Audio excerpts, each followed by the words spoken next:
Bon bah c'est parti pour la première vidéo YouTube du coup. Je vais essayer d'articuler, de ne pas parler trop vite, à l'inverse de ce que je fais dans mes vidéos habituellement. Si d'un coup vous voyez que mon regard il est un peu fuyant, c'est parce que là je filme avec mon téléphone en format paysage alors que d'habitude je filme au format portrait et que du coup j'ai l'habitude de regarder au-dessus du téléphone et que là je dois regarder de côté. Donc il y aura 2-3 petits bugs de temps en temps, je suis désolée, on fera au mieux pour les prochaines. Vous avez pu remarquer que le fond est très simple, très blanc. On déménage dans 2 semaines avec le José, enfin non, on déménage après nos vacances, notre retour de vacances. Du coup, je ferai en sorte d'avoir un plus joli décor, voilà. Petit rappel avant de commencer la vidéo, et pour ceux qui ne me connaissent pas, je ne suis pas médecin, je ne suis pas experte dans le domaine. Cette vidéo est juste là pour que je vous raconte mon parcours, pour que ce dernier puisse peut-être, éventuellement, vous aider, et je l'espère.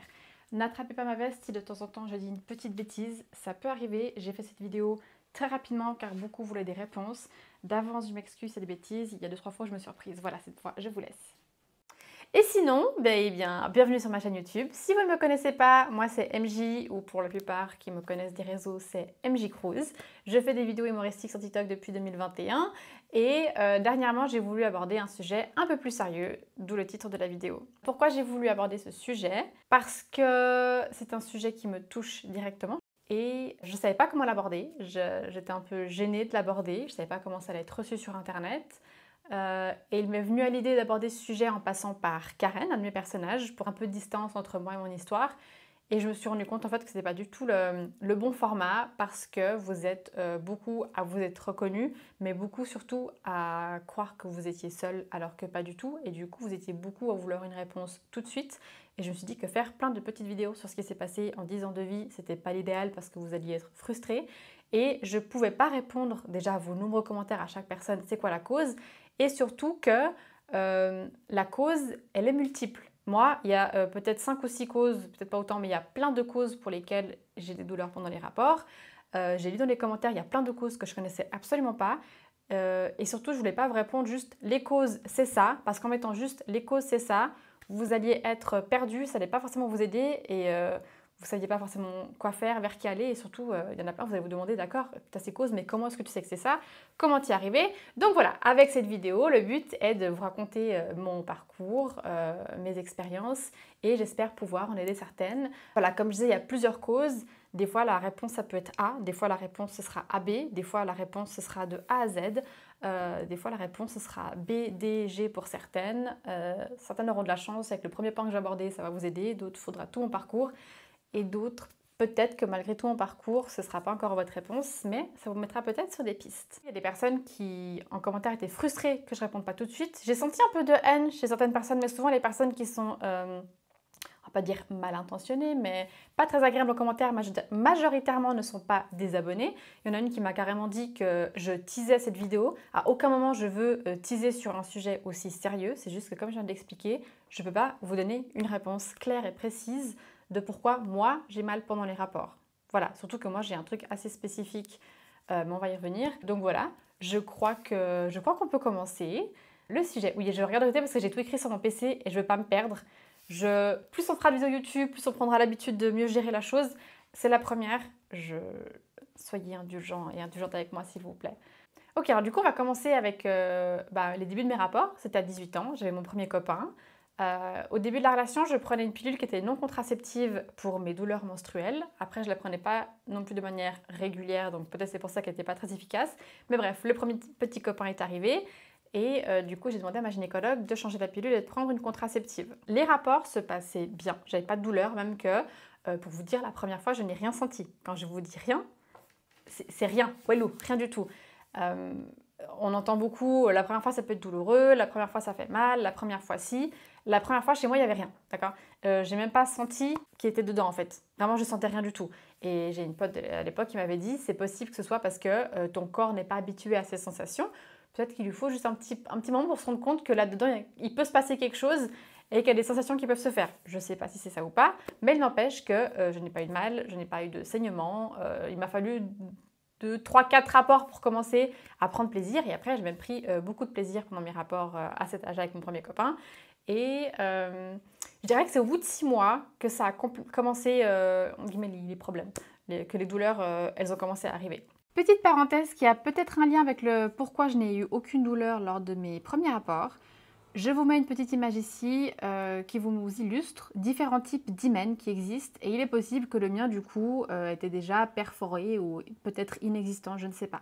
Mais sachez que effectivement dans la majorité plein de femmes ont mal lors des premiers rapports, mais ce n'est pas une obligation si dans votre anatomie cet hymen n'est pas complètement fermé, si jamais. Voilà. On ferme donc cette petite parenthèse et on revient à 6 mois après mes premiers rapports et mes premières douleurs. Je ne sais pas qu'est-ce qu'il y a eu exactement, mais je sais qu'à un moment donné, à la fin des rapports, vu que je prenais la pilule et que c'était mon premier copain, que j'étais sa première copine, on ne mettait pas de préservatif. Et je sais qu'à la fin des rapports, j'avais les lèvres extrêmement gonflées, extrêmement irritées, extrêmement douloureuses, au point que des fois, je n'arrivais plus à marcher correctement parce que les frottements, ça me faisait mal. En me renseignant un peu plus après cette relation, je me suis rendu compte qu'il est fort probable que je sois allergique au sperme. Mais ça, c'est un autre sujet, car oui, c'est une chose, c'est tout à fait possible d'être allergique au sperme, donc ce sera peut-être un autre sujet de vidéo ou pas, mais j'ai pas de quoi dire là-dessus à part que ça existe. Donc voilà, première expérience, après 6 mois, ça commence à être un peu galère. Du coup, mon premier copain, c'était quoi, en 2009, 2010, peut-être les premiers rapports, quelque chose comme ça. Ouais, 2010, par rapport à mon âge, ça joue. À un moment donné, je suis chez la gynécologue et je lui dis, écoutez, j'ai mal pendant mes rapports. Ce que je ressens, c'est que j'ai l'impression que dedans, j'ai un bout de chair, on va dire, j'ai vraiment de la peau qui est à vif. J'ai l'impression d'avoir une plaie. Et quand il y a pénétration, il y a frottement et ça me fait extrêmement mal. Vraiment, j'ai l'impression qu'on frotte une plaie, que ça a vif, c'est pas agréable. Elle me regarde en mode, je comprends pas, jamais entendu ça, je sais pas ce que c'est. Et elle veut me faire l'examen gynécologique. En mettant le spéculum, déjà ça fait hyper mal. Je me rappelle qu'à chaque fois que j'y allais, j'avais les larmes aux yeux. Puis elle était là, j'y vais doucement et tout, mais ça me faisait extrêmement mal. Et je pleurais à la fin des... J'avais pas les grosses larmes, j'avais les larmes qui coulaient quand même, parce que j'avais mal de cet examen. Le spéculum me faisait mal. Donc je vais une première fois chez la gynécologue pour ce sujet. Et elle me dit, écoute, je sais pas ce que tu as, mets des ovules, reviens dans 6 mois. J'y retourne dans 6 mois, elle me dit, je sais toujours pas ce que tu as, prends une autre marque d'ovules, reviens dans 6 mois et on regardera. Je sais pas combien de fois on a fait ça, 2, 3. Et puis voilà, pour celles de ceux qui n'ont pas vu la vidéo, j'ai en plus la secrétaire qui était vachement agréable, qui ne voulait pas que je reprenne rendez-vous parce que j'avais fait mon examen annuel et que du coup c'était pas nécessaire apparemment de retourner chez la gynécologue. Et à un moment donné, j'ai dû lui dire, oui mais on sait pas ce que j'ai. La doctoresse me fait tester un traitement. Oui, on est doctoresse des fois en Suisse. Le docteur me fait tester des ovules, on ne sait pas ce que j'ai. Du coup, il faut que je revienne dans 6 mois, c'est comme ça. Et il y a même la deuxième fois que j'ai lui retourné, elle m'a dit non mais c'est quoi le problème? Ça sent le poisson, ça sent le lait caillé, vous me dites et puis je fais l'ordonnance, puis c'est bon, c'est réglé, pas besoin de revenir pour ça. Et j'avais envie de lui dire mais tu crois que je prends plaisir à venir écarter mes jambes, à montrer ma fouf à une meuf que je ne connais pas, au fait qu'elle vienne mettre un spéculum qui me fait un mal de chien et à chialer à chaque rendez-vous? Non, je ne prends pas de plaisir. Donc, s'il te plaît, donne-moi ce rendez-vous, histoire qu'on puisse venir à bout de cette histoire. Je retourne chez la gynécologue. Les ovules n'ont absolument rien fait. Et elle me dit, j'ai regardé dans mes livres, j'ai regardé avec un collègue, on ne sait pas ce que c'est, du coup, mettez du lubrifiant. Super, merci, la solution apportée, elle est géniale. Et du coup, je dis, justement à ce sujet, est-ce que vous avez un lubrifiant à me conseiller? Parce que j'avais testé des trucs en grande surface qui m'irritaient de ouf, qui me faisaient mal. Et quand tu vas chez le gynécologue, en tout cas en Suisse, on te met du gel lubrifiant KY. Je vous mettrai un petit logo un peu plus lisible que ça, parce que là, on ne voit pas grand-chose. C'est un lubrifiant à base d'eau. Et vu que c'est ce qu'il utilisait à chaque rendez-vous gynécologique et que ça me faisait pas mal, et je lui avais demandé à un moment donné si je peux avoir une ordonnance ou autre, puis je ne sais plus s'il est remboursé ou pas, mais bref, j'ai commencé à utiliser celui-là, ça a l'air un peu mieux. Oui, parce que si jamais là-dessous, c'est pas censé brûler, donc si une fois vous mettez du lubrifiant et que ça brûle, c'est pas normal, d'accord? Vraiment, c'est pas normal, c'est pas vous le problème, c'est le produit, ou peut-être que comme moi, vous êtes très sensible, ou que vous avez des allergies comme moi, hein. On peut être allergique à beaucoup de choses. Donc vraiment, si ça brûle, vous rincez immédiatement et vous ne remettez plus ce produit. Vraiment, essayez d'aller sur des trucs beaucoup plus simples en termes de compo, voilà, un lubrifiant à base d'eau. Ça va très bien, il y a mieux, on en reparlera après, mais il y a d'autres lubrifiants qui peuvent être un peu plus efficaces. Ah oui, et aussi, en plus du lubrifiant qu'elle m'a prescrit une crème anesthésiante. Et j'ai vu en commentaire que vous êtes plusieurs à avoir ça aussi. Moi, c'était la xylocaïne qu'elle me mettait, mais je ne suis pas convaincue pour plusieurs raisons. Parce que du coup, tu mets ta crème pour anesthésier, sauf que quand ton corps te donne de la douleur, alors des fois c'est un peu sans vraiment raison valable, dans ce cas-là des fois, mais surtout que s'il y a douleur, c'est qu'il y a raison. Moi, ce qui se passe des fois pendant les rapports, c'est que j'ai la peau à l'entrée du vagin qui est très sensible et qui fait des micro-déchirures et ça fait extrêmement mal. Donc tu vas mettre une crème anesthésiante pour pas sentir que tu es en train de te faire déchirer. Et puis, ce qui peut se passer aussi, c'est que ça enlève un peu la sensation, enfin le plaisir, tout ça. Donc vraiment, je suis pas hyper convaincue de mettre cette crème. En plus, tu dois la mettre, tu dois attendre que ça fasse effet. On va éviter de s'en mettre partout les doigts et de se caresser partout pour s'endormir. Enfin voilà, je sais pas trop comment marche cette crème, mais je trouve un peu contraignant de attends, je mets la crème, on revient dans 10 minutes. Voilà, j'étais pas hyper fan de ça. Après, si vous, ça vous aide, celles qui le font, tant mieux. Celles qui n'ont jamais testé, n'hésitez pas à en parler avec votre gynécologue ou médecin. Je crois que mon médecin généraliste me l'a prescrit aussi, donc vraiment, la xylocaïne, n'hésitez pas à regarder avec vos médecins si ça peut vous aider.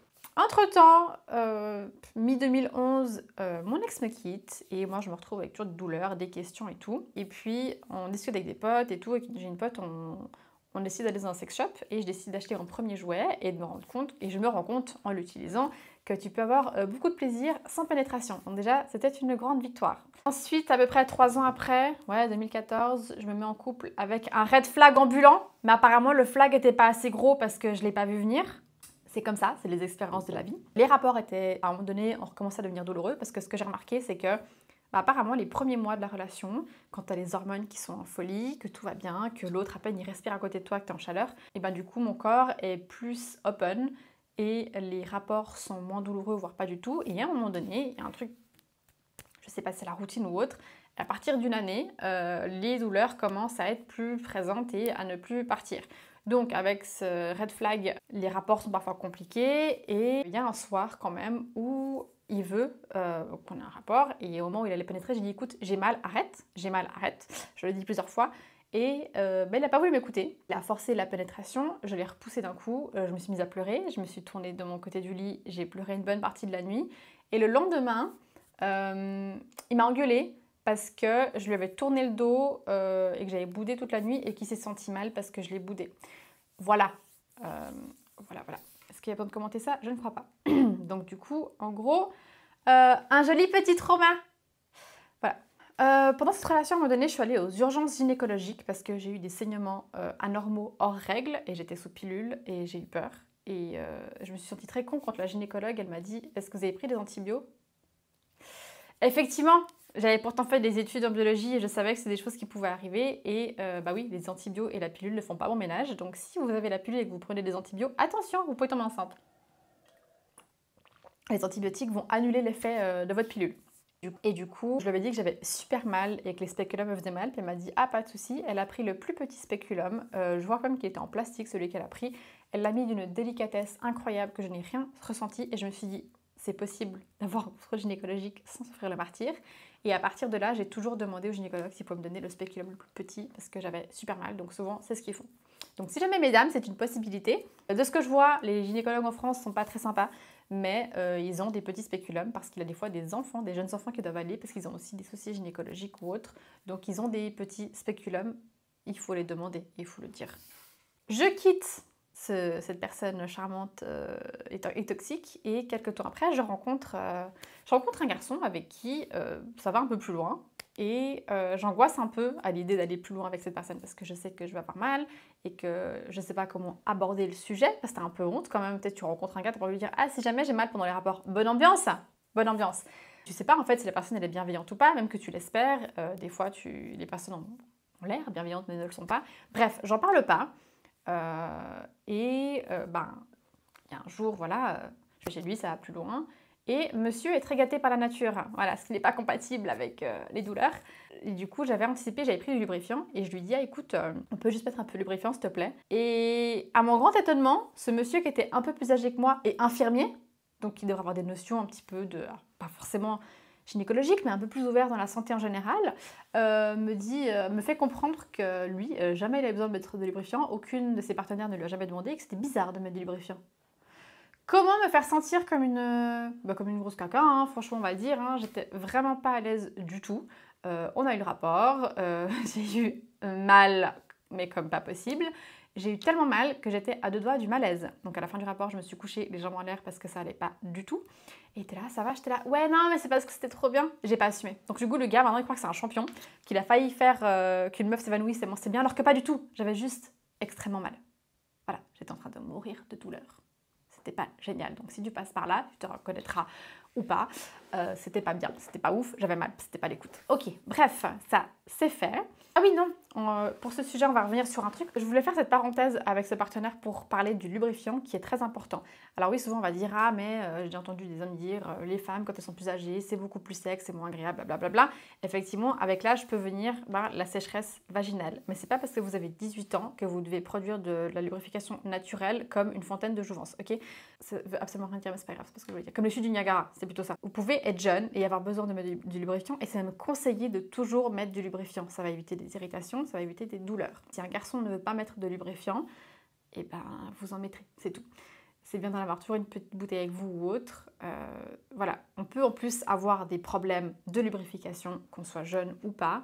Donc vraiment, le lubrifiant, c'est important. Et oui, il y a les préservatifs où ils disent « Ah, il est super lubrifié ». Le lubrifiant sur les préservatifs est pour l'aider à le dérouler. Ce n'est pas suffisant pour la pénétration. Si vous ne lubrifiez pas assez, il faut rajouter du lubrifiant. Après, il y a effectivement des gens qui ne lubrifient pas assez parce que pas assez stimulé. Si on revient sur mon ex toxique, là, le red flag ambulant, lui pensait que littéralement, faire ça, son clitoris était suffisant pour ouvrir les vannes. J'avais dit non, c'est pas comme ça que ça marche. Le corps de la femme, c'est pas comme les mecs où tu fais puis hop, c'est pas pareil. Nous, ça demande un peu plus de travail. Voilà, on aime les préliminaires, on aime prendre le temps. Après, il y a des femmes chez qui pas de problème. Je crois pas que ce soit une majorité. Il faut prendre le temps. Donc si vous êtes pressé, eh ben, utilisez votre main. Voilà, à un moment donné, c'est comme ça. Et donc vraiment, messieurs, le lubrifiant, c'est important. Il ne faut pas non plus mettre une tonne. Mais il faut tester, voir la quantité qu'il y a besoin ou autre. Il ne faut pas hésiter à en mettre, il ne faut pas avoir honte d'en mettre. Il faut en utiliser, c'est important. Je me rends compte que j'ai zappé un truc. Alors, j'ai zappé un truc, je ne sais pas à quel moment parce que j'ai un peu trop slide trop vite, je pense. Mais je pense en 2015 par là, début 2016, non 2015, ouais. J'ai changé de gynécologue parce que ma gynécologue femme, entre le fait qu'elle n'avait pas trop d'intérêt pour moi, j'avais l'impression pour mes douleurs, que la secrétaire était imbuvable et que moi j'étais là, je suis jeune et j'ai 22 ans ou je sais pas quel âge j'avais et j'ai une sexualité compliquée, c'est pas normal. J'étais là, il faut que je change de gynécologue parce que je veux une solution. J'ai trouvé un gars, alors mon red flag ambulant là, il voulait pas que je trouve... Il m'a dit tu vas chez une femme, je t'ai interdit d'aller chez un homme, j'étais là, c'est un médecin, il voit des foufs toute la journée donc franchement on s'en fout. Bref, après que je l'ai quitté, du coup j'ai changé, j'ai pris un homme, c'était un vieux. Les secrétaires, il y en a une, mais je la vois plus maintenant, mais c'était un vrai sucre, très gentil, pardon si j'ai fait du bruit, vraiment un sucre cette secrétaire, cette assistante médicale, très gentille, et juste pour elle, j'avais du plaisir à aller chez le gynéco, et je sais qu'elle me suit sur les réseaux, donc je sais pas si elle verra cette vidéo ou pas, mais si c'est le cas, un petit coucou, ça fait longtemps que je ne vois plus. Bref, c'était un vieux gynécologue, et il m'a rien apporté, à part que je pouvais lui demander le petit spéculum, il faisait le truc en douceur, tranquille, mais il m'a pas spécialement aidé. Puis en gros, c'était « Ah, je vois que tu fais du taf de ton côté, continue tes recherches et débrouille-toi un peu toute seule. » Et puis, une des raisons pour lesquelles j'ai décidé d'aborder aussi ce sujet sur les réseaux, c'est parce que je me suis rendu compte, en échangeant sur plusieurs sujets sur TikTok, c'est que il y a plein de fois où vous croyez être seul sur un sujet, à souffrir d'un truc, et c'est pas le cas. Et souvent, même en échangeant, on trouve des solutions sans y penser, en fait. Des personnes dont vous vous y attendez le moins peuvent vous apporter une solution. Et du coup, là, je travaillais, c'était encore en 2015, 2016, et j'avais mal au dos et je demande à une collègue, on parlait d'ostéo, je crois, elle me donne une adresse de l'ostéo qu'elle aime bien. Elle me dit, ah, va chez elle, elle est super. Donc je vais. Et l'ostéo, voilà, je lui dis, j'ai mal au dos, j'ai mal là, j'ai ci qui va pas et tout. Puis elle me dit, ah, ok, est-ce que vous avez autre chose que vous voulez partager? Et là, en fait, j'étais arrivée à un stade où je commençais à parler de plus en plus de mes douleurs pendant les rapports. J'allais chez ma soeur, j'en parlais, j'allais à un endroit, puis je me disais, on sait jamais, ça se trouve, quelqu'un va me donner une solution magique ou un truc du style. Du coup, j'en parlais vraiment de plus en plus. Et cette ostéo, elle me dit, ah en fait, moi je peux rien faire, mais il y a une ostéopathe à tel endroit qui est spécialisée là-dedans et qui fait des massages pour les douleurs pendant les rapports ou pour les douleurs pelviennes ou autres. Du coup, je vous donne le contact et je vous invite à l'appeler. Et là, c'est pas que je vois le bout du tunnel, pas du tout, mais le tunnel commence à avancer. Je suis plus stoppée au début du parcours, je me dis, je peux enfin avancer vers une solution. Du coup, j'appelle cette ostéo, je vais la voir et elle doit me masser. C'est un peu bizarre les premières fois. Donc je vais chez l'ostéo, elle met un petit gant, elle utilise le KY, elle en met une bonne tonne, et puis elle masse, puis à un moment elle me dit, ah c'est là que vous avez mal, puis j'étais là, oui c'est là, puis elle touche plusieurs endroits, elle me dit, ah vous avez mal là, vous avez mal là, puis je dis oui c'est ça. Elle me dit, ouais en fait vous êtes super tendu, c'est musculaire, donc voilà déjà une cause possible, c'est musculaire. Elle fait ses massages, elle fait ce qu'elle a à faire, elle enlève la main, machin, elle me masse un peu le bas du dos, elle fait un peu ce qu'elle a à faire, et à la fin elle réintroduit les doigts, et j'ai plus mal. J'ai plus mal. Beaucoup moins. C'est toujours un peu tendu, mais là j'étais là, waouh! En une séance, on est passé de tu peux pas me toucher dedans à franchement, là, je gère. Et je me suis dit, c'est trop bien. Je m'attendais à une solution miracle, malheureusement, c'est pas le cas. Parce que, en fait, j'ai un kyste au niveau du coccyx. C'est un kyste sacro-coccygien qui est un reste du développement embryonnaire. Il est à un endroit un peu merdique. Personne ne veut toucher à ce kyste. J'avais aucun médecin, dermatologue et tout, parce que c'est un endroit un peu sensible. À l'époque, il s'enflammait beaucoup parce que je mettais beaucoup de string, parce que du coup, ça frottait dessus. Depuis que je mets plus ou pratiquement plus de string, il ne s'enflamme plus, donc il ne me dérange plus. Mais voilà, il est quand même un endroit où tous les muscles du bassin, les muscles pelviens, les muscles du bas du dos sont reliés. Donc il suffit qu'il y ait un truc donc déjà le kyste, il s'enflammait, ça me faisait tout bouger, c'était mort. Puis aussi, ce qu'elle a vu, l'ostéo, c'est que j'ai mon bassin qui est un peu décalé, je ne sais plus dans quel sens, mais du coup, dès qu'il bouge, ben, ça va tout retendre les muscles et ça va retendre mes muscles pelviens. Donc du coup, je crois qu'il faudrait que j'aille voir l'ostéo genre tous les jours parce que mon bassin, il bouge tout le temps. Voilà, ça, c'est pas très pratique. Mais du coup, une des raisons pour lesquelles j'ai mal, c'est musculaire et du coup, mon kyste. Mais ce n'est pas les seules raisons, on va continuer.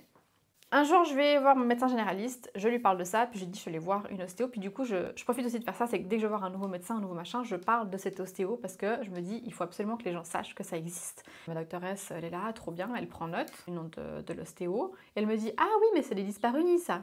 Sauf que dyspareunie, en fait, il y en a plein, vous l'avez mis en commentaire. Dyspareunie, c'est juste un terme pour définir les douleurs pendant les rapports. Au lieu de dire j'ai des douleurs pendant les rapports, je fais ou j'ai de la dyspareunie. Voilà, c'est pas une maladie ou autre, c'est juste un terme. Donc ça donne pas de réponse. Par contre, en rentrant à la maison, je me suis renseignée sur les dyspareunies, qu'est-ce que c'était, est-ce qu'il y avait des traitements, et c'est là que je vois que c'est un peu juste un terme.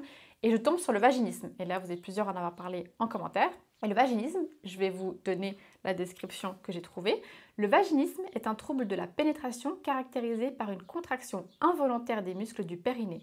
Cette contraction peut être déclenchée par une tentative de pénétration ou même par la simple idée de la pénétration, formant ainsi un cercle vicieux qui aggrave le trouble. Donc, ça sert, pénétration impossible. On résume comme ça et on va revenir dessus. Suite à ça, j'ai rejoint sur Facebook un groupe avec plein de femmes qui souffrent de vaginisme. Comme ça, elles peuvent échanger entre elles, se soutenir, se donner des astuces. Et j'ai découvert sur cette page les dilatateurs vaginaux. Petite image, pas que j'oublie de la mettre. Donc vous avez plusieurs tailles et le but c'est de tranquillement chez vous, à votre rythme, tous les jours, vous mettez, genre vous commencez par le plus petit. Tant que le plus petit fait mal, vous ne passez pas à une autre taille et vous allez vous respirer. Pourquoi pas faire un peu de méditation en même temps, de la respiration, de cohérence cardiaque pendant que vous faites ça.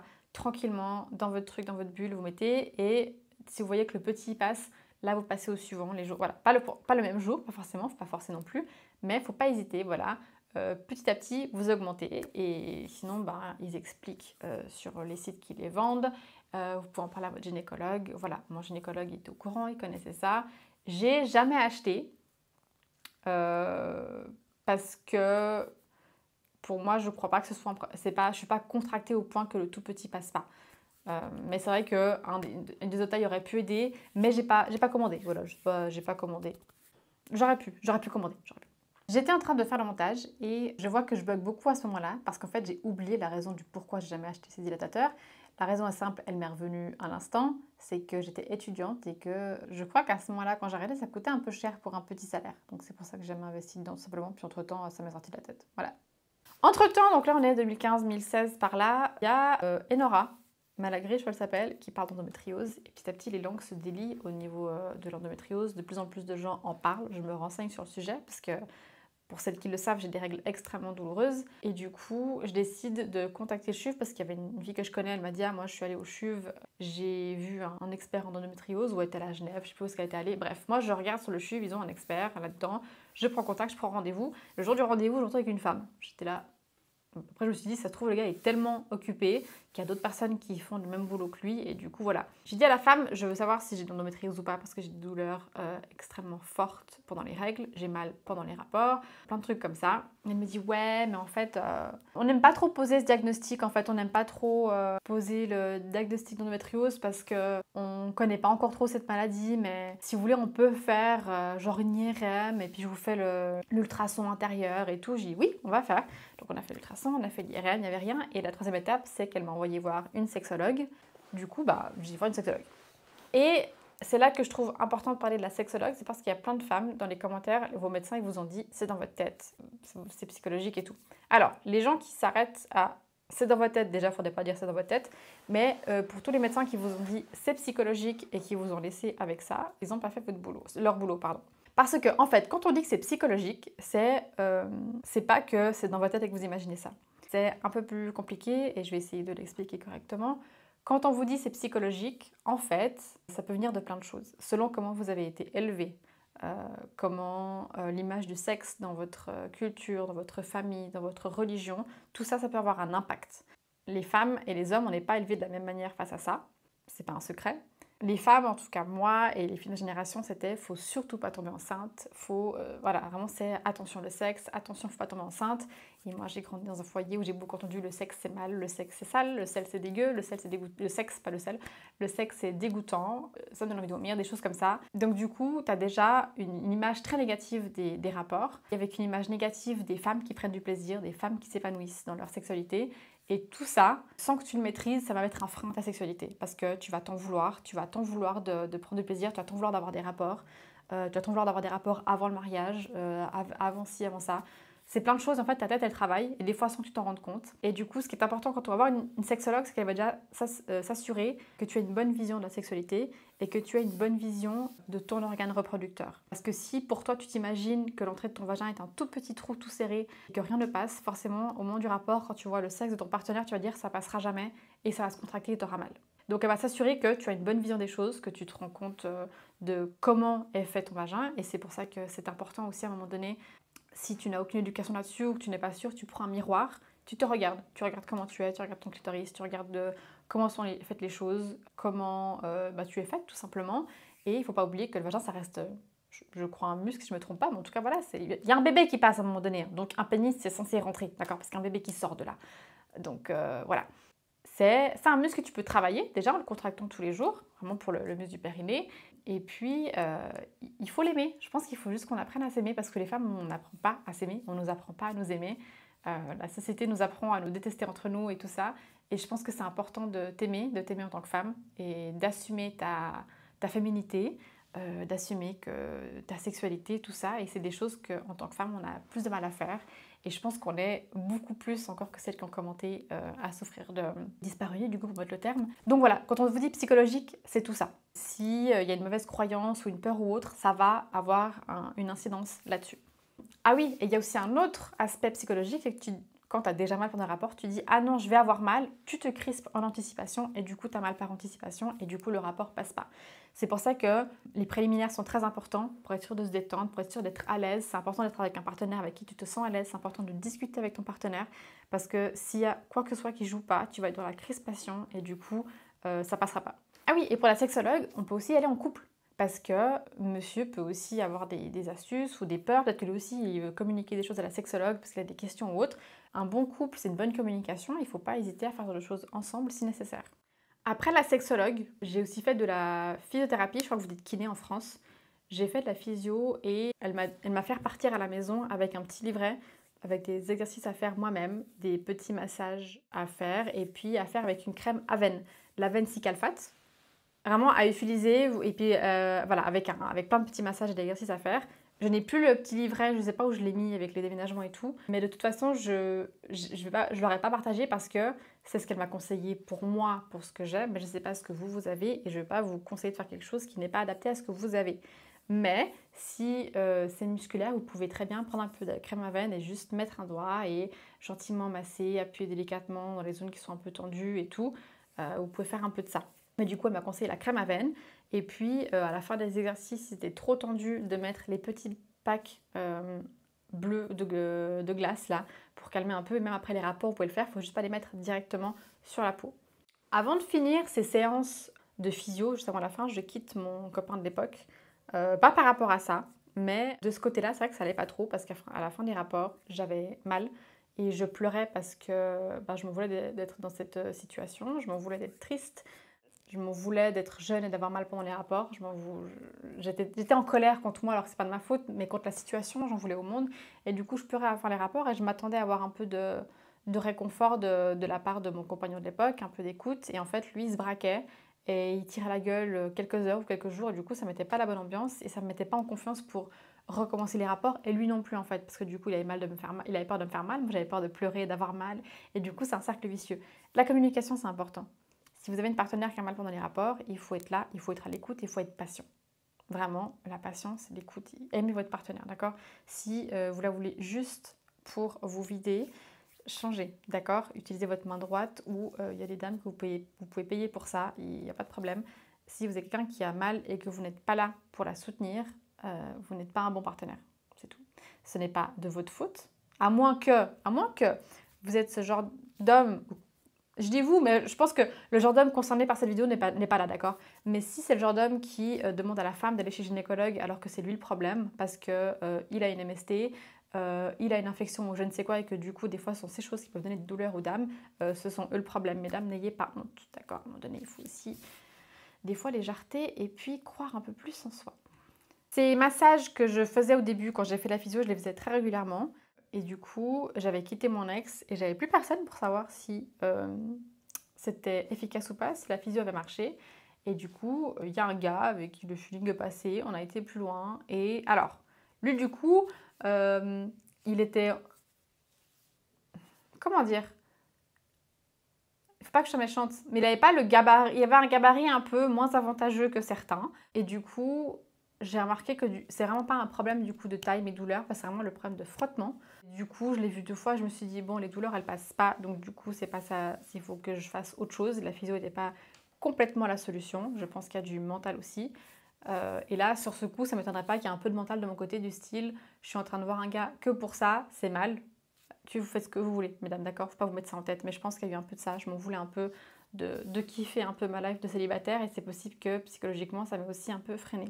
J'étais en train de faire les montages de fin, là, de cut, faire le petit coupage et tout, et je me suis rendu compte que j'ai oublié de revenir sur un point. Au début de la vidéo, je vous ai parlé de 6 mois après, j'ai commencé à avoir des douleurs, je sais pas pourquoi. Mais en tout cas, à chaque fois, que ce soit le gynécologue, la physio ou l'ostéo ou autre, ils m'ont toujours demandé, il s'est passé quoi à ce moment-là? Et j'en sais rien. Voilà, parce que souvent ces blocages aussi peuvent être dus à un événement qui s'est passé en fait simplement. Pas seulement à comment vous avez été élevé ou vos croyances, mais aussi à un événement qui peut être traumatique. Sauf que moi j'ai zéro souvenir de trucs traumatiques qui me sont arrivés à ce moment-là. Vraiment, j'ai rien qui me vient. Je ne sais pas si c'est quelque chose que quelqu'un m'a dit, quelque chose qu'on m'a fait ressentir, j'en ai vraiment aucune idée. Là, ce qui me vient, c'est est-ce que peut-être c'est le moment où ma mère a réalisé que j'avais des rapports et que du coup il y a eu une remarque ou autre, je sais pas. Mais du coup, il faut que je fasse mon travail là-dessus, que ce soit avec un psychologue, de l'hypnose ou autre, mais en tout cas c'est à moi de faire ce travail maintenant, parce que sur ce point personne ne peut m'aider, parce que personne ne saura pour moi ce qui s'est passé à ces 6 mois de relation. Voilà, donc du coup c'est un autre aspect à travailler, à rechercher. Ensuite là on est en 2020-2021, donc on est déjà plus récent, ou est-ce que c'était 2019? Bref, dans ces années-là, je vais à mon rendez-vous parce qu'on les prévoit une année à l'avance, du coup je vais à mon rendez-vous. Déjà j'avais reçu un SMS de rappel et c'était pas le bon nom de médecin, je comprends pas.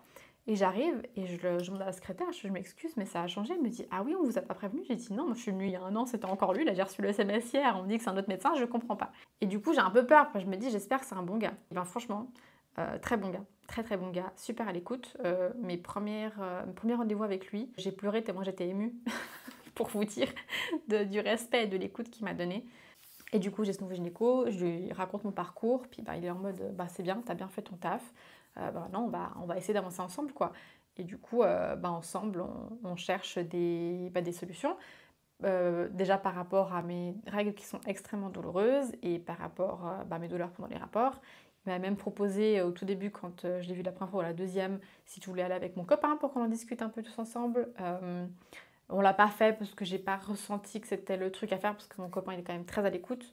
On teste plein de choses à chaque fois. Il a voulu revoir l'IRM que j'avais fait il y a quelques années, il n'a rien vu. Et puis comme l'examen gynécologique, le frottis, c'est quelque chose de très douloureux pour moi et pas agréable, il m'a dit écoutez, l'OMS recommande de le faire tous les 2 à 3 ans. Moi ce que je vous dis c'est que tant qu'il n'y a pas de problème en soi, on fait le frottis tous les 3 ans. Par contre tous les ans on fait la palpation des seins. Ça a changé ma vie. Parce que du coup, maintenant, je suis gynécologue, je sais même pas si je vais avoir un frottis ou pas, je suis en mode détente et tout. Et c'est hyper cool. Et vraiment, lui, quand il met le téculum, il est vraiment en mode... Et peut-être dans l'extrême, par contre, c'est bon, je peux y aller, là, c'est bon. Là, c'est bon, des fois, je vais me dire, vas-y, là, tu peux y aller. Ok, c'est bon, on a compris. Mais vraiment très gentil. Ensuite, j'ai parlé avec lui de l'ostéo. je crois que c'était l'année passée ou il y a 2 ans, j'ai voulu recontacter l'ostéo pour faire les massages internes et elle m'a dit qu'elle était pleine, elle était bookée, elle n'avait plus de place, mais elle m'a donné des noms de contacts proches de là où je suis. J'ai été en voir une et on a refait des massages et tout. Et puis ce qu'elle a aussi fait, c'est qu'il y en a qui m'avaient conseillé ça aussi dans les commentaires, c'était pour les douleurs de règles. Bah, j'ai l'utérus qui bouge apparemment, je pense que c'est normal. Du coup, elle m'a remis l'utérus en place, c'est pas agréable du tout.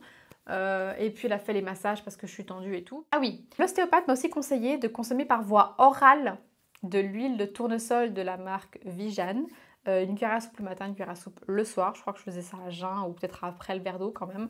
Je crois que si vous mangez de la salade, vous pouvez mettre une cuillère dedans. Comme je ne mange pas de la salade tous les jours, bah, je consommais plutôt à la cuillère.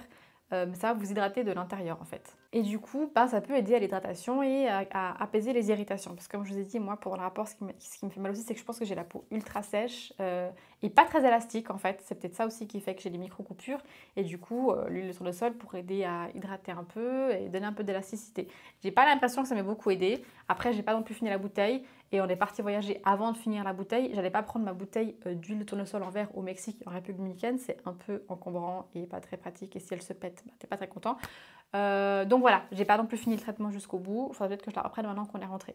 Et bien évidemment, elle m'a conseillé de reprendre, comme j'ai dit avant, les massages avec la crème Cicalfate. Elle m'a dit que c'est une très bonne crème, donc c'est bien de l'utiliser effectivement. Mon gynécologue m'a conseillé un autre lubrifiant, si jamais. C'est je vous mettrai une photo, c'est peut-être mieux. C'est le Pure Med Premium Glide, extra long lasting. Et en fait, il est beaucoup plus visqueux. Parce que le KY, il est à base d'eau et du coup, il sèche très vite. Alors que celui-là, il est visqueux. Il reste longtemps, d'accord? Ça glisse bien, ça ne sèche pas. Vous pouvez faire du curling avec, je pense, après. Donc vraiment, s'il y a un truc que je dois vous conseiller, c'est celui-là. Il m'a jamais fait d'irritation, que je sache. Donc voilà, le Pure Med, celui-là pour les rapports, il est bien. Et il est tellement visqueux que vous n'avez pas besoin forcément de beaucoup. Mais après, encore une fois, c'est à vous de voir la quantité qu'il vous faut. Au dernier rendez-vous, je lui ai demandé s'il avait quelque chose pour les sécheresses vaginales. Je me suis dit que j'étais sûrement du coup aussi impactée par ça. Et il m'a donné des ovules. Je vais vous mettre du coup la boîte ici. Il m'a donné ces ovules ici à tester. Il m'a dit soit tu les mets tous les jours, soit tu les mets que avant les rapports. C'est à toi de voir. Par contre, ça coûte 30 balles la boîte de 15. C'est pas remboursé par l'assurance. Du coup, ça fait un peu mal de les mettre tous les jours. J'en ai mis un, mais il n'y a pas eu de rapport après parce que je voulais tester. Tu sens que c'est gras. C'est vraiment le truc, c'est de la vaseline en ovule. C'est un ovule que du tout, limite, c'est vraiment, on dirait de la vaseline. Au dernier rendez-vous, on a aussi discuté d'autres choses. Il m'a parlé de Onut. Ce sont des anneaux, du coup, que tu mets autour du sexe de ton partenaire et tu vas pouvoir en mettre plusieurs ou pas pour gérer la pénétration. Tu peux décider d'enlever un anneau pour qu'il y ait une légère pénétration, enlever 2 anneaux pour qu'il y ait un peu plus, et puis etc. etc. Plus tu enlèves, plus il y aura pénétration. Et comme ça, tu peux gérer un peu plus et avoir moins mal. Il m'a dit, pour monsieur, ça change absolument rien. Le plaisir est quand même là. Et surtout qu'on sait, ils ont beau savoir qu'il faut y aller mollo, qu'il faut être tranquille, qu'il ne faut pas s'enflammer. Ils sont dans le truc, ils oublient des fois, ils y vont un peu fort et ça peut faire mal. Donc, Onut permet d'éviter ça en fait. Voilà. On ne l'a pas encore commandé parce que j'étais la semaine passée et puis qu'on va partir en vacances, mais on va sûrement commander ça au retour. Et puis, un autre point hyper important déjà, tout le monde a sa part de responsabilité dans le sens où, mesdames, il faut communiquer et monsieur, il faut être à l'écoute de vos partenaires, d'accord? On ne force pas un rapport. Oui, peut-être que vu que votre partenaire elle a des douleurs et autres, elle sera moins facilement dans le mood, mais il faut la rassurer, il faut être là et il faut mettre l'ambiance, d'accord? Parce que je sais pas comment vous êtes, les messieurs qui sont encore là, vraiment, merci d'avoir regardé cette vidéo, c'est super. Mais n'oubliez pas que la maison, c'est plusieurs personnes qui vivent dedans. Le ménage ne se passe pas seul. Si vous avez une femme de ménage, tant mieux. Par contre, il faut qu'il y ait un partage de tâches. Il y en a un qui fait manger, l'autre fait la vaisselle, un fait la lessive, l'autre je sais pas. Si tout retombe sur une personne, même si une personne travaille pas ou moins, ça reste une grosse charge. Parce que le travail de la maison, c'est un travail qui est constant. Même en dehors des heures de travail, il faut ranger, il faut faire à manger, il faut faire ci. Donc oui, certes, la personne est à la maison toute la journée, puis il y a un accord qui s'est fait qu'elle s'occupe de la maison, mais l'autre a aussi sa part de responsabilité, de mettre ses affaires sales dans le panier, de ranger derrière lui et tout ça. Et juste de faire votre part, en fait, ça aide beaucoup de décharger. Parce que la charge mentale et la fatigue ont un impact sur la libido et du coup sur le désir, hein, c'est le mot, et du coup sur les douleurs. Donc, N'hésitez pas à prendre les devants, d'accord? Vous vivez aussi dans cette maison, vous êtes censé savoir où sont les choses et vous avez les yeux pour voir ce qui est sale, ce qui est arrangé, ce qui n'est pas à sa place. Et c'est con, hein, mais moi, quand je vois mon copain qui se lève et qui prend des initiatives sans que j'ai besoin de le dire, il se met à faire la vaisselle, il se met à ranger un truc et tout. Franchement, quand tu atteins un certain âge, c'est ce qui devient sexy, d'accord? Il y a un autre seuil.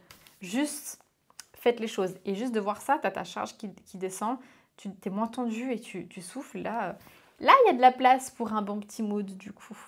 Du coup, si on récap mes causes, premièrement, il y a le kyste. Bah, c'est un kyste qui est un endroit très compliqué, donc il touche à plein de muscles, donc s'il s'enflamme un peu, bah, ça tend. Et surtout que là, d'être restée assise, je pense que j'étais extrêmement mal assise, j'étais dessus, là j'ai mal, donc je pense qu'il y a des tensions qui vont arriver. Deuxièmement, je pense qu'il y a un peu de la pilule, parce que les douleurs sont arrivées 6 mois après que j'ai commencé à peu près à prendre la pilule contraceptive. Bien que je la prenne plus depuis 2018 et que j'ai changé 2 ou 3 fois de pilule, ça n'a rien changé. Aujourd'hui, j'ai toujours ces douleurs, ces problèmes entre guillemets. Il y en a un commentaire qui ont dit que changer de pilule, ça les avait aidés à ne plus avoir mal, donc voilà. Il y a une cause du coup musculaire pour moi, en plus du kyste, on sait que c'est musculaire. Et il y a une cause psychologique, clairement. Et puis, j'ai pas d'endométriose diagnostiquée, mais il est possible que si j'en ai une, ça fasse partie du pourquoi, du comment. Donc pour moi, c'est un peu les trucs auxquels je dois tourner autour et il faut que je prenne mes massages plus au sérieux et que j'aille revoir l'ostéo. Je l'avais revu l'année passée, ouais, mais au bout d'un mois, elle m'a dit écoute, pour moi, les muscles, ils sont détendus, l'utérus, il est en place, moi, j'ai fait mon boulot. Par contre, si tu veux revenir à ton tour de vacances, je suis pas allée, enfin de voyage. Mais voilà, c'est un truc à faire de temps en temps, voilà, il faut maintenir. Maintenant, on va parler de toutes les causes que vous avez mis en commentaire que je ne connais pas. Je ne suis pas allée investiguer. Je vais peut-être aller regarder ce que c'est, sait-on jamais.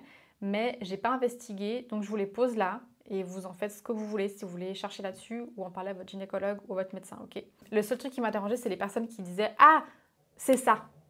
Karen, elle a mal, c'est forcément ça. Non, comme vous l'avez vu, il y a plein de causes possibles.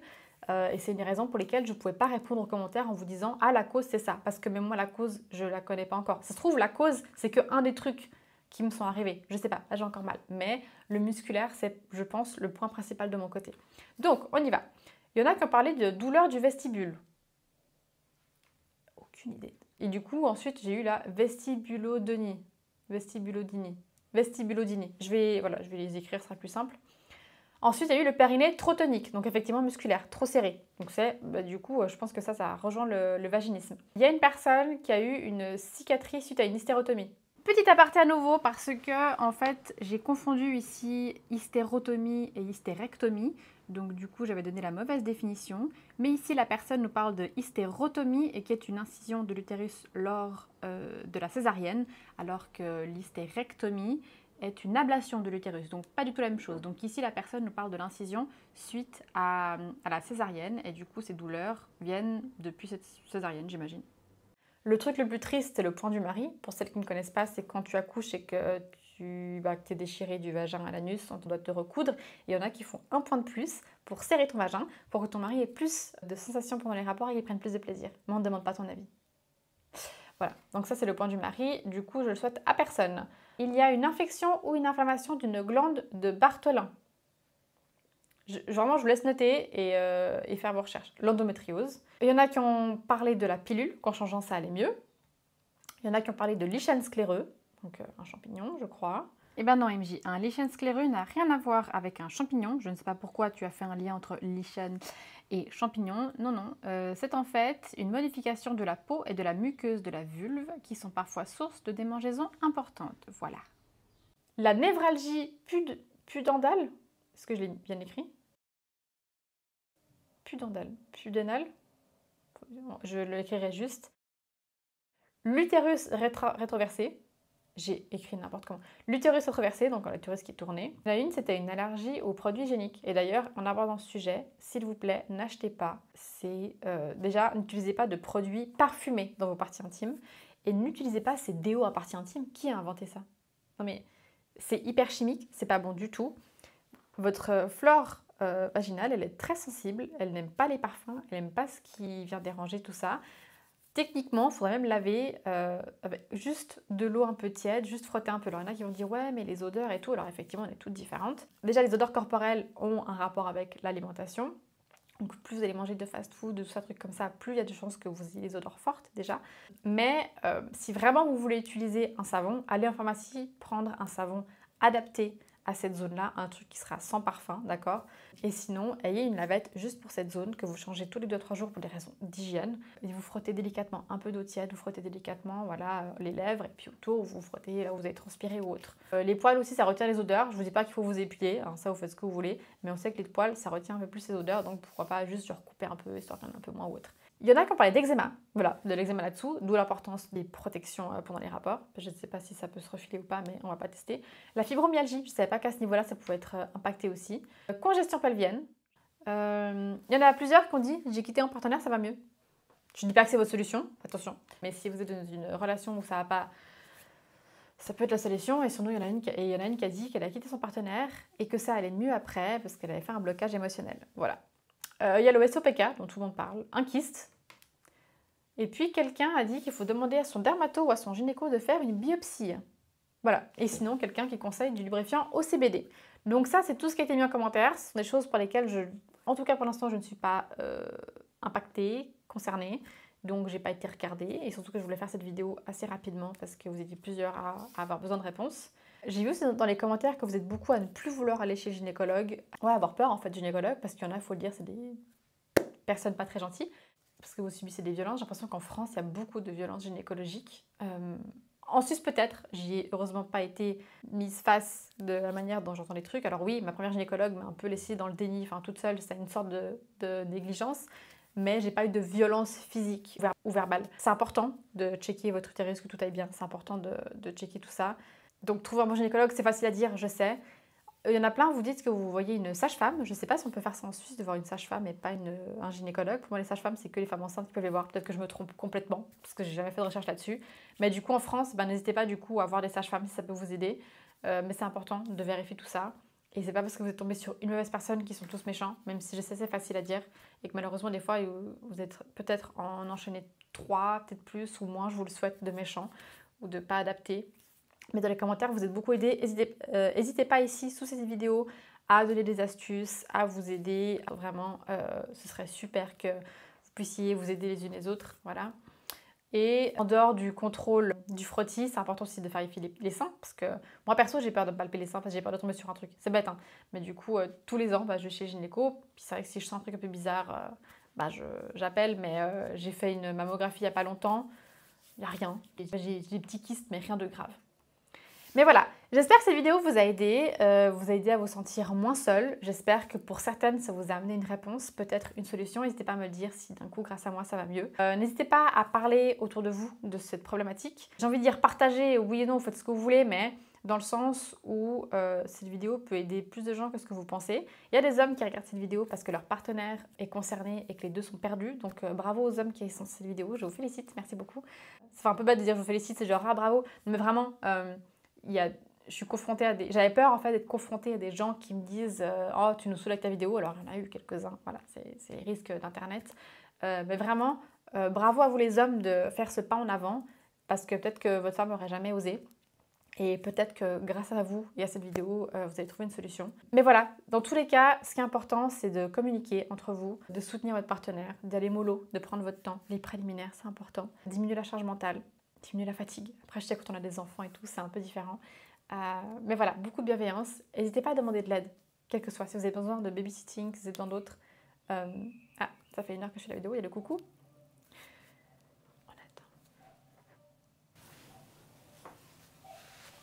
Voilà, donc je suis désolée, il n'y a pas une solution miracle dans cette vidéo. Je ne peux pas vous dire la solution, le problème, c'est ça. Parce que, comme vous l'avez j'espère compris, c'est un peu plus complexe. Parce que nous sommes des êtres complexes. Mais du coup, ce qui est important, aimez-vous. Apprenez à vous aimer. C'est facile à dire, hein, mais on ne nous apprend pas en tant que femme à nous aimer. On ne nous apprend pas à nous accepter. On ne nous apprend pas à nous respecter nous-mêmes. Donc vraiment, n'hésitez pas. Si vous avez les moyens de voir une psychologue, je dis même pas un psychiatre, une psychologue, ou de parler à quelqu'un, ou faire de l'hypnose. Moi, je pense que mon prochain step, ça va être de l'hypnose. Pour relâcher mon mental là-dessus et plus accepter mon féminin, parce que j'ai honte de... Vous savez, il y a ce truc de... Quand t'es trop... Il y a des hommes, pas ceux qui regardent la vidéo, d'accord, mais il y a plein de... cette société patriarcale veut des femmes féminines, des femmes belles, des femmes qui prennent soin d'elles, mais dès qu'elles le font, elles sont critiquées parce qu'elles se la pètent ou qu'elles se maquillent trop, je ne sais quoi. Et du coup, il y a ce conflit de je veux être ci, mais j'ose pas parce que j'aimerais bien m'en foutre plus de ce que disent les gens. Et je pense que ce serait un grand pas déjà pour mon acceptation. Et je sais qu'il y a d'autres trucs plus personnels qui font que ça impacte aussi à ce niveau-là. Mais voilà, bref, j'espère que cette vidéo vous a aidé. J'espère qu'elle vous a plu. Comme première vidéo YouTube, c'est peut-être un peu bizarre pour ceux qui ne me connaissaient pas, un peu très sérieux comme sujet. C'était dur de la commencer, je savais pas comment la commencer, je savais pas quoi dire. J'espère que ça a été. C'est peut-être un peu brouillon, c'est la première vidéo, je voulais la faire vite pour vous en fait. J'ai pas forcément pris le temps de bien la faire parce que, comme j'ai dit, vous étiez plusieurs à être pressés d'avoir une réponse. Et je voulais pas vous laisser en stand-by trop longtemps, surtout que bientôt je pars en vacances et que j'avais pas trop le temps de le faire à un autre moment. Je vais essayer de monter ça vite et bien. Et puis voilà. Vous n'êtes pas le problème, vraiment pas. Si votre partenaire vous fait sentir tel quel, j'ai envie de dire quittez-le. Mais après, je n'ai pas le contexte de toute l'histoire. Peut-être que votre partenaire a besoin d'être rassuré aussi parce qu'il croit qu'il le prend mal. Des fois, souvent les problèmes, c'est des problèmes de communication.